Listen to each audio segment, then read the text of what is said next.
Mobil milik Brigjen Purnawirawan Hendrawan Ostefan yang ditemukan tewas di perairan Marunda, Jakarta Utara ditemukan. Lalu bagaimana proses penemuannya dan apakah ini bisa menjadi awal pengungkapan kasus? Kami akan bahas bersama Kepala Kantor SAR Jakarta Desiana Kartika Bahari dan Guru Besar Kriminologi FISIP UI Adrianus Meliala. Selamat sore semuanya, apa kabar? Selamat sore, Hai, kabar baik, Mas. Terima kasih semua sudah bergabung bersama kami. Bu Desi, saya ke Anda dulu. Kasusnya tercatat pada 10 Januari dan mobil baru bisa diangkat saat ini. Apa sesungguhnya kendala yang dialami tim SAR untuk mengangkat mobil itu, Bu?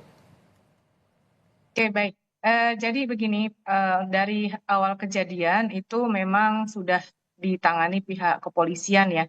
Jadi kami itu baru diinfokan untuk membantu ya mencari objek berupa kendaraan tersebut itu hari ketiga ya, itu sekitar hari Kamis kemarin, dan kami langsung melakukan pencarian itu hari pertama, hari kedua tidak ditemukan karena memang arus bawah lautnya sangat kuat, sehingga juga visibility kami terbatas, dan hari ketiga tadi alhamdulillah ya kondisi lautnya sudah tenang sehingga kami bisa melakukan pencarian dengan cepat.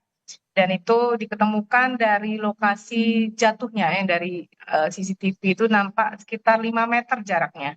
Dan kedalaman pun tidak terlalu dalam ya, artinya bisa dijangkau sehingga kami mudah untuk mengikat yang benda yang bisa kita raba itu adalah ban itu tadi. Ban dengan plastis. Jadi itu untuk dikaitkan dengan katrol kami lakukan pengangkatan jadi selesai sekitar 10.48 gitu. Dan kondisi mobil saat diangkat itu kondisinya bagaimana, Ibu? Waktu diangkat memang seperti yang terlihat ya, itu sudah nampak hancur ya, dari bemper depan gitu kan, terus kaca juga berapa sudah pecah dan beberapa kendaraan nampak bannya juga sudah ada yang tidak utuh ya, tinggal peleknya ya. Selain mobil ada lagi barang-barang lainnya ditemukan, Bu? Atau mungkin ada temuan baru yang ada di dalam mobil? Kalau yang di dalam kendaraan kami sama sekali tidak menyentuh untuk dalam ya. Kami hanya memastikan pas kami lihat itu di dalam kendaraan tidak lagi ada korban lain. Itu kan baik di kursi depan dan di belakang itu kosong. Jadi kami murni tadi hanya mengangkat kendaraannya dan tidak ada korban lain dipastikan di dalam kendaraan. Oke, saya pastikan lagi berarti tidak ada korban yang ditemukan oleh tim SAR saat mengangkat mobil itu ya, Bu ya? Ya, betul. Oke, Ya. Prof. Adrian melihat sudah ada temuan seperti ini, mobil sudah terangkat, apakah ini bisa menjadi awal untuk bisa menelusuri bahwa ini kejadiannya seperti apa? Apakah ada unsur kejahatan di balik insiden ini? Saya tadi tertarik dengan kata-kata Ibu Desi soal kaca pecah, ya. Hmm. Jadi itu memungkinkan lalu jenazah korban itu keluar dan mengapung. Tadinya saya berpikir kalau ini adalah satu tindakan bunuh diri, maka dia tidak akan keluar dari mobilnya, ya, dan tidak akan ditemukan tubuhnya mengapung, ya. Tetapi ketika ternyata kaca pecah dan itu saya kira kena tekanan air ya, Bu ya, maka kemudian lalu jenazah keluar dan mengapung. Itu satu.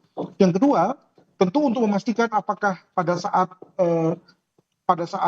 yang bersangkutan di dalam air itu sudah dalam keadaan mati atau tidak, itu tentu hasil otopsi akan makin memperjelas. Jika yang bersangkutan memang pada waktu masuk ke air sudah dalam kondisi mati, sudah dalam kondisi tidak bernyawa, maka tentu tidak akan ada air laut yang masuk dalam paru-paru. Sementara kalau dia masih hidup, maka kemudian pasti ada air laut yang masuk, dan bukan hanya air laut tapi juga ada rumput laut, ada lumpur begitu ya, yang akan memenuhi paru dari sang korban. Jadi saya kira dalam hal ini hasil otopsi akan amat krusial. Yang ketiga, kalau lihat dari lokasi, tentu ini bukan sesuatu lokasi yang gampang dicapai oleh sebarang orang. Hanya orang yang biasa tahu daerah situ yang kemudian lalu bisa berpikir bahwa akan meloncat dari situ. Dengan kata lain, kalau ini ada satu tindakan bunuh diri, maka itu bunuh diri yang intensional, ya, yang memang sudah diniatin oleh yang bersangkutan dengan cara memilih lokasi, memilih waktu juga, ya, yang jam 00.35 tadi, sehingga kemudian dia bisa melajukan mobilnya dan kemudian terjun tanpa halangan. Demikian. Dan Anda menilai bahwa sopir ini tidak menggunakan seat belt saat kondisi di saat itu?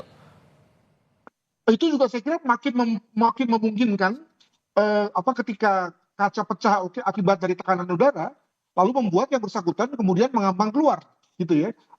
Lain halnya kalau misalnya seatbelt itu masih terpasang, tentu lalu kemudian akan membuat yang tubuh korban itu terikat. Namun ada juga kemungkinan Hmm. ya, jadi memang yang bersangkutan ingin bunuh diri, tapi begitu di dalam pikirannya berubah, dia ingin keluar, tapi kemudian tidak bisa lagi untuk menyelamatkan diri karena tadi tekanan air tentu saja kuat sekali di dalam, dia kehabisan nafas dan kemudian dalam rangka keluar dari mobilnya, dia kemudian lalu mati karena sudah tersedak dan akibatnya mengapung. Mungkin bisa juga begitu. Oke, tadi saya sebut sopir, padahal maksud saya itu ke arah korban begitu. Tapi ditambah Ya, lagi ya. dengan pernyataan dari pihak kepolisian bahwa dari hasil visum tidak ditemukan tanda-tanda luka, sehingga Anda bisa menyimpulkan demikian begitu ya, Pak? Kalau soal tanda luka itu kan akibat dari pukulan. Tapi yang paling menentukan tadi, dan itu saya kira perlu dikejar dari kepolisian, adalah bagaimana lokasi paru sebenarnya. Bagaimana status paru, apakah paru itu terisi lumpur dan air laut atau tidak. Nah, kalau memang terisi, artinya dia memang masuk ke laut itu dalam kondisi bernyawa, kondisi hidup ya. Ada dua kemungkinan, dia memang menunggu sampai kematian, atau dia pada saat terakhir lalu berusaha untuk menyelamatkan diri gitu ya, tapi kemudian nggak bisa dan ujung-ujungnya kemudian mati juga.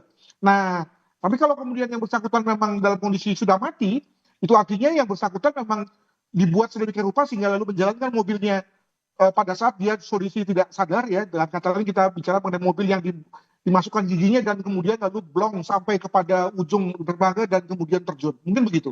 Oke, sejauh proses evakuasi terhadap kendaraan itu, Bu Desi, apakah ada pihak lain selain polisi yang ikut memantau proses dan ikut berkoordinasi terkait dengan penemuan mobil itu, Bu?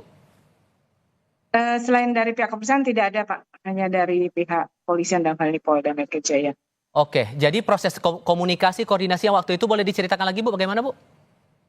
Oke, baik. Kami terima info dari Polda itu untuk meminta bantuan Basarnas mencari kendaraan milik korban yang jatuh di sekitaran Pelabuhan Marunda.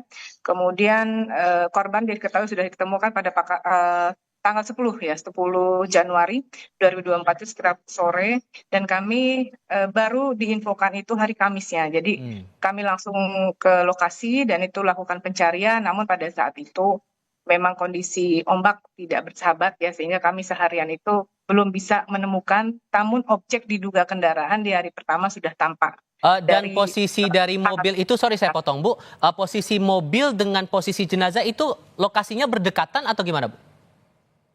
Untuk lokasi jenazah ya, yang menemukan ada waktu itu dari pihak polisian juga, sehingga kami tidak mengetahui pasti pas saat korban di posisi sebelah mana ditemukannya. Namun infonya memang tidak jauh dari lokasi penemuan kendaraan pagi tadi. Oke.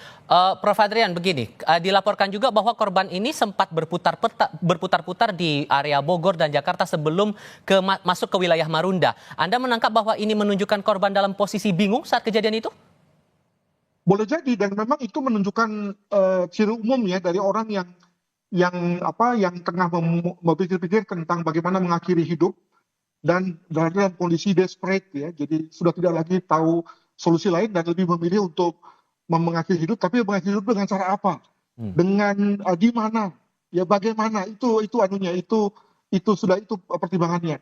Nah, apalagi kemudian yang bersangkutan sudah memutuskan hubungan ya dengan orang terdekat, kelihatannya tidak lagi membawa handphone. Jadi memang betul-betul sudah tinggal berpikir tentang mau mati bagaimana. Nah, saya menduga bahwa itulah yang menjadi dasar mengapa yang bersangkutan berputar-putar. Demikian. Sehingga menurut Anda dengan mobil yang sudah terangkat ini akan menjadi bukti kunci untuk mengusut perkara ini, atau ada hal lain yang harus dilakukan oleh polisi untuk mendalami perkara ini?